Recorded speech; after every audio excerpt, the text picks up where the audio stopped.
स्मृति जी आइए और हम लोगों के साथ अगर आप चीख चीख के उस बच्चे की पुकार और दर्द को समझ रही थी तो आइए ना।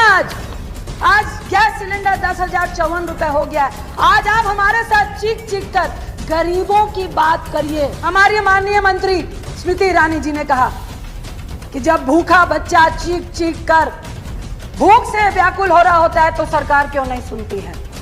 जब किसान आत्महत्या कर रहा होता है तो आपके कान में आप रुई डाल के सो जाते हो। कि मनमोहन सिंह जी महंगाई का मां नहीं बोलते हैं। प्लीज मनमोहन सिंह जी आए और महंगाई के बारे में बताएं कि कब कम होगी।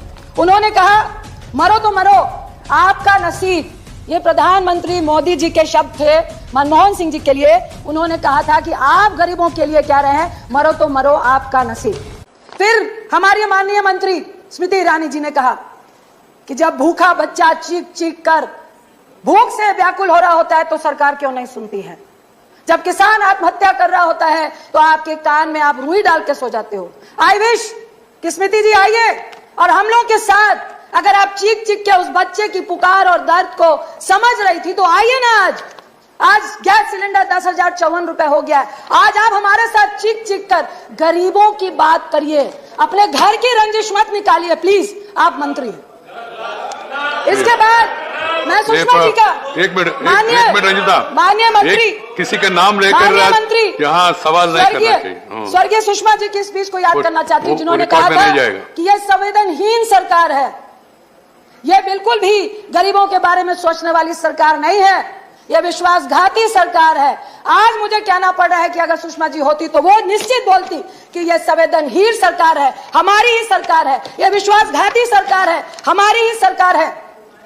मुझे डर लगता है जब मैं प्रधानमंत्री की उस स्पीच को सुनती हूं जो उन्होंने कहा था कि घर में चूल्हा नहीं जलता है, बच्चे भूख से रो रो कर सोते हैं और माँ आंख में आंसू लेकर चुप हो जाती है। जब आंसू की बात पीएम साहब के मुंह से सुनते हैं तो हमें डर लग जाता है, क्योंकि उन्होंने पहले मिडिल क्लास से महिलाओं के आंसू निकलते हैं, मेरे भी निकलते हैं, सब्सिडी छोड़ दो, महिलाओं ने छोड़ दी।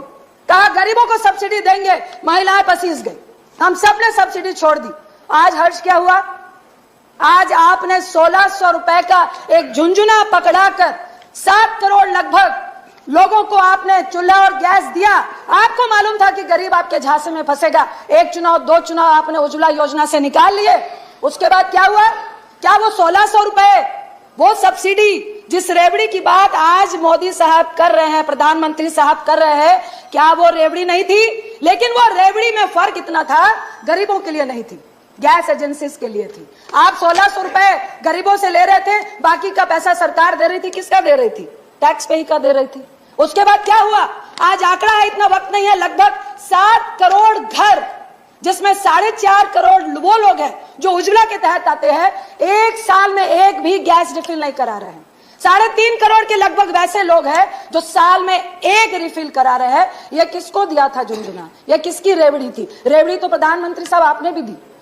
कल मैं सुन रही थी आपके लोकसभा में भाजपा के एक सांसद बोल रहे थे कि भाई उस वक्त भी आपके टाइम पे 900 रुपए गैस सिलेंडर था। मानते हैं 900 रुपए था, लेकिन हम अपनी रेवड़ियां गरीबों में दे रहे थे। बिल्कुल 400 रुपए कम में गैस सिलेंडर दे रहे थे। हम गरीबों की मदद कर रहे थे। हम एनपीए की और करोड़पतियों की मदद नहीं कर रहे थे। हम उनके 3.5 लाख करोड़ रुपए माफ नहीं कर रहे थे, हम गरीबों को दे रहे थे। आप सिर्फ खाद्य सुरक्षा की बात कर रहे हैं। एक तरफ मोदी साहब कहते हैं कि रेवड़ी बांटना बहुत खतरनाक है।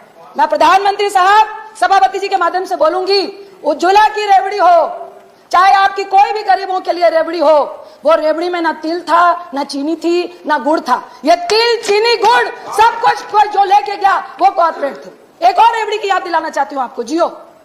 आप एक तरफ कह रहे हैं कि रेवड़ी नहीं खिलानी चाहिए, आपने क्या किया? पूरे देश को जियो का रेवड़ी खिलाई। पहले बोला मुफ्त में दे रहे हैं, मुफ्त में दे रहे हैं, मुफ्त में दे रहे हैं। जब आपको आदत डल गई, उसके बाद अब कितने में जियो का लोग प्रीपेड और पोस्टपेड भरवाते हैं। ये कौन सी रेवड़ी थी? ये रेवड़ी भी कॉर्पोरेट के लिए थी, गरीबों के लिए नहीं थी। दूसरी तरफ मैं आपको जरूर कहना चाहूंगी कि मेरी बात हो रही थी, एक छोटी सी फैक्ट्री चलाने वाला व्यक्ति है, उन्होंने सुबह बोला कि जीएसटी निर्मला जी का कल मैं भाषण सुन रही थी कि उन्होंने बोला कि लगभग 1,45,00,000 करोड़ जीएसटी समथिंग, मेरे आंकड़े गलत हो सकते हैं, कि इस बार भी हमने जीएसटी से पाया। मैं मंत्री साहब से पूछना चाहूंगी, आप जीएसटी तो पा रहे हैं, जो लोग काम कर रहे हैं, फैक्ट्रियां चला रहे हैं, विद इन मंथ उनको ब्याज, बैंक का ब्याज भी देना पड़ता है, जीएसटी भी गवर्नमेंट को देना पड़ता है। 15 दिन के अंदर अगर वो नहीं देंगे तो आप पेनल्टी लगाते हैं, लेकिन उनका जीएसटी का इनपुट आपको कितने दिन में देना था? एक साल लगाकर आप उनका इनपुट नहीं देते हैं। क्या खरबों रुपए आप उनके इनपुट से बना के क्या सरकार पूरे देश को उसी इनपुट से चला रही है क्या? तीसरी बात, मैं एक बच्चे से मिली, 16-17 साल के बच्चे से। आप जीएसटी लगा रहे हैं 5%, आप जीएसटी लगा रहे हैं 12 से 18%। दोनों ही जीएसटी में आम आदमी मरता है। किसी ने बोला कि 5% जीएसटी से किसको फर्क पड़ेगा? पड़ता है। जो व्यक्ति वृद्धा पेंशन 500 रुपए के लिए 8 घंटे लाइनों में खड़ा होता है, पूरा महीना चलाता है, अगर उसको 5% जीएसटी लगता है तो फर्क पड़ता है। आप कहते हैं कि नहीं, खुला, जो गरीब है वो खुलेगा खाता है, उसको फर्क नहीं पड़ेगा। मैं आपसे पूछती हूं कि क्या आप चाहते हैं जिंदगी भर वो गरीब ठेले में मक्खी लगता हुआ खाना ही खाता रहे? क्या उसका हक नहीं है कि वो पैकिंग खाने को खाए? क्या उसका नहीं हक है कि वो स्वस्थ खाना खाए? प्लीज सर, 2-3 मिनट, स्वस्थ खाना खाए। दूसरी तरफ आप ये बताइए, टेट्रा पैक में जो 10 से 12 रुपए की लस्सी, छाछ, दूध, दही, हम सब बच्चे स्कूल से आते हैं तो जाके किसी भी एमडीएमसी के, एमडीसी के उससे छाछ लेते हैं, तो क्या उसमें आप 12 से 18% जो लगा रहे हैं वो क्या गरीब अमीर खाता है? क्या किसी करोड़पति का बच्चा वो टेट्रा वाली लस्सी पीता है जिसके लिए आप कह रहे हैं कि 12 से 18 करनी है? मुझे एक बच्चा बोल रहा था कि मैडम आप लोग सदन में बोलते हैं, रंजिता जी, आपने ज्यादा समय दिया। Thank you sir, please sir, thank you, धन्यवाद। Please 1 minute sir, please sir, 2 minute. Doctor Fauzia Khan, please 2 minute. Doctor Fauzia Khan, please 2 minute. 2 minute extra दिया मैंने आपको। आपने आप पॉलिटिकल सवाल उसमें बगे तो मैं क्या करूं? सर कंक्लूड कंक्लूड करिए। उसने बोला कि आप बताते क्यों नहीं है? स्कूटी से जाए तो तेल महंगा, एक टेट्रा का 10 रुपए का जूस पिए तो वो महंगा, स्कूल में जाए तो पेंसिल, रबर, इरेजर, कटर महंगा, तो आदमी जाए तो कहां जाए?